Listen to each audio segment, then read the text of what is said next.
5 seconds. Start. On and careful reading of the aforesaid paragraphs of the election petition contained in Annexure 1 of the writ petition, it is clear that election petition contains an adequate statement of all material facts on which the allegations of not only illegality in counting of votes were founded but specific allegations of manipulation and fraud played by returning officer while counting of votes were leveled with material particulars. Not only this, but the petitioner had also adduced voluminous evidence to support the allegations leveled in the election petition in respect of aforesaid illegalities and manipulations in counting of votes by entering himself in witness box and by examining his counting agent.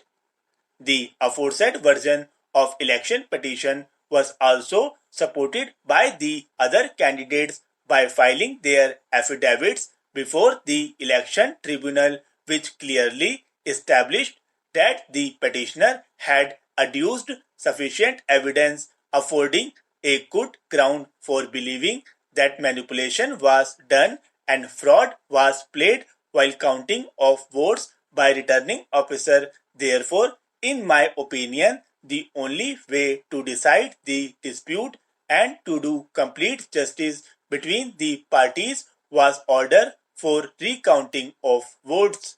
From the perusal of impugned judgment and order passed by the election tribunal, it appears that the statement of petitioner and his agent in respect of manipulation in counting of votes has been rejected without any cogent reason. It appears that while dealing with issue, the election tribunal under wrong notion of law has illegally assumed that the petitioner was required to prove his allegations made in the election petition beyond reasonable doubt, whereas in view of legal position enunciated by Honorable Apex Court and this court from time to time as indicated herein before, such standard of proof for inspection of ballot papers for the purpose of recounting of votes is not at all necessary.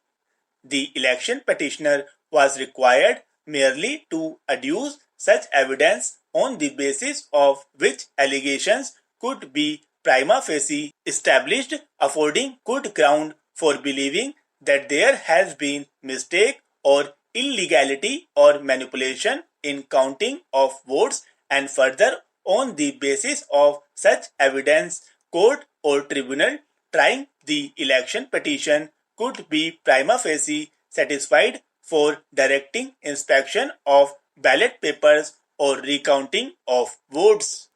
A distinction between prima facie opinion and concluded opinion was required to be kept in mind, but while rejecting the prayer for recount of votes, in my opinion, the election tribunal has proceeded completely on wrong notion of law and rejected prayer for recount of votes on the ground that the petitioner has failed to prove his case.